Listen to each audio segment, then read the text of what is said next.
Hello, Pag-ibig members! It's me, Angel. Welcome sa aking YouTube channel. Babasahin ko tong comment ng viewer natin pero itago ko lang ang pangalan niya. Sabi niya, pwede ba yon na kahit employed ka, pwede ka mag-add ng contributions mo mula sa sarili mong bulsa? Dahil sa kagustuhan mo lang na tumaas ang contributions mo sa Pag-ibig. Alright, sa mga employed po natin dyan na Pag-ibig members, yes po, kung gusto niyo pong taasan ang inyong contributions sa inyong regular savings sa Pag-ibig Fund, pwede po yan.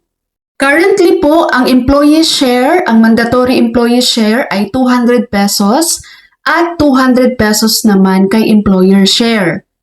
Ngayon, kung gusto mo pong dagdagan ang iyong contributions sa Pag-ibig regular savings, gawa ka lang po ng request letter.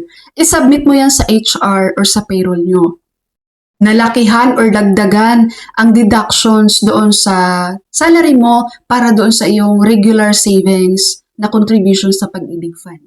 Kailangan po doon sa request letter na gagawin mo, i-indicate mo po doon ang amount from 200 pesos to 500 ba yan? 1,000?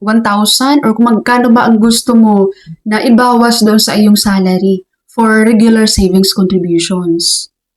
Eto, bigyan ko kayo ng example sa request letter, guys. Pero pwede rin naman kayong gumawa on your own. No? Baka lang sa gusto dung gayahin dyan. Pag ganito yung request letter na gagawin nyo, guys, of course, ilalagay nyo yung date kung kailan nyo yan isasubmit. And then, kung kanino ba yan i-attention nyo, sa HR manager nyo ba yan, sa payroll, company name, company address, and yung subject, ito, request to increase Pag-ibig regular savings contributions. Tapos, ang nilalaman yan, dear ma'am or sir, of course, your name with Pag-ibig number, lagay mo yung Pag-ibig number mo, hereby authorize the company to increase my monthly Pag-ibig savings deduction starting May 2026. Depende sa'yo kung anong buwan gusto mong mag-start ng mag-deduct ng malaki sa'yo sa salary mo. I request that an additional amount, kung magkano yung gusto mong idagdag, no? Let's say 300 pesos yung gusto mong i-add. I request that an additional amount of 300 pesos to be deducted from my salary over and above the mandatory Pag-ibig regular savings contributions for a total monthly employee savings of 500 pesos. Yan. Kung gusto mong 500 pesos ang iyong magiging employee share. And then ito sa baba, guys, basahin nyo na lang din yan. So pwede nyo itong gayahin, no? Screenshot nyo na lang. And yan ang inyong gayahin for the request letter.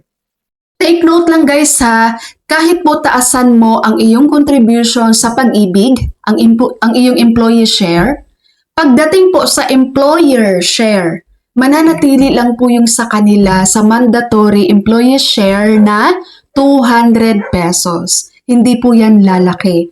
Kung magkano man po ang mandatory ni Pag-ibig ngayon para sa mga employer share, mananatili lang po yun doon. Maliban na lang kung yung company mo mismo ang magsabing taasan din natin ang share natin. No? Basta sa policy ni Pag-ibig Fund, kung ano man ang mandatory sa kanila, yun lang po yung share nila. Kahit pataasan mo ang iyong employee share. Halimbawa po, ang iyong employee share sa Pag-ibig regular savings na contributions ay 500 pesos. Pagdating kay employer, 200 pesos lang yan sa kanila. So sa isang buwan, ang iyong total na Pag-ibig Fund regular savings contributions ay 700 pesos. Okay, Pag-ibig members, sa ating mga employed dyan. Sa mga voluntary naman, guys, sa mga self-employed, syempre, kung gusto nyong taasan din ang inyong regular contributions, guys, pwede po. So katulad ko, hindi ako doon sa minimum lang, sa mandatory lang. Tinaasan ko talaga ang aking contributions dyan. Of course, dahil mas malaki ang contributions mo, mas malaki ang dividend na makukuha mo dyan. And, syempre, pag mag-retire ka na, mas malaki ang makukuha mo ring pera mo doon sa Pag-ibig Fund. Alright, Pag-ibig members, that's all for my video for today. Thank you so much for watching, everyone. God bless you all.